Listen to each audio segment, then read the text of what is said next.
Si vous pensiez que le jour J se contenterait de traiter des sujets lambda avec humour, vous allez découvrir que pas forcément. Avec l'entrée dans le domaine public de Mein Kampf, je jugeais important de parler du NSDAP. On y va. Sachez avant toute chose que tout du long de l'épisode, je vais faire de mon mieux pour rester le plus neutre possible. Je vais tenter de vous expliquer certaines choses sans jamais aller trop loin ni parler politique. Je vous prierai de faire de même dans les commentaires.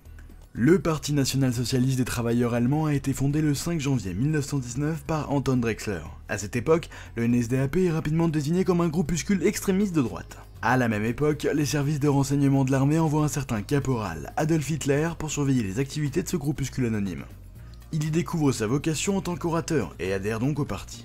En 1920, Adolf Hitler dessine le drapeau bien connu du parti, un fond rouge, un cercle blanc et une swastika noire. Le rouge et le noir étant la couleur de l'Empire allemand. Il faut bien faire attention à différencier la croix gammée nazie et la réelle swastika. Aujourd'hui encore, elle est utilisée dans l'hindouisme comme symbole positif et de bonne chance. Cette croix constitue un tabou dans nos sociétés alors qu'elle ne devrait plus.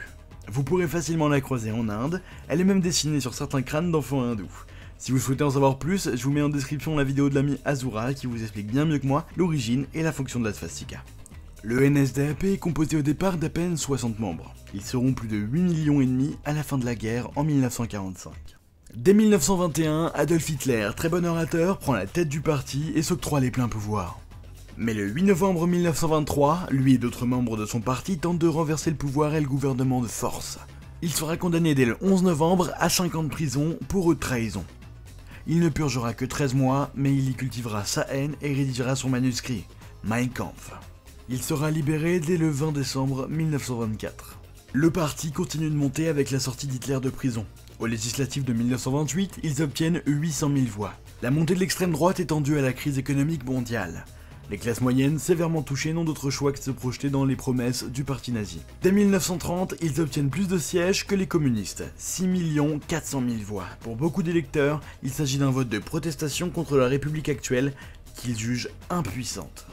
En 1933, Hitler est nommé chancelier. Dès lors, aucune autre force politique n'est autorisée.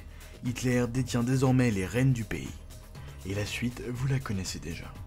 J'espère avoir bien traité le sujet sans influencer personne. Moi je vous donne rendez-vous demain pour un nouveau jour J. Ciao tout le monde.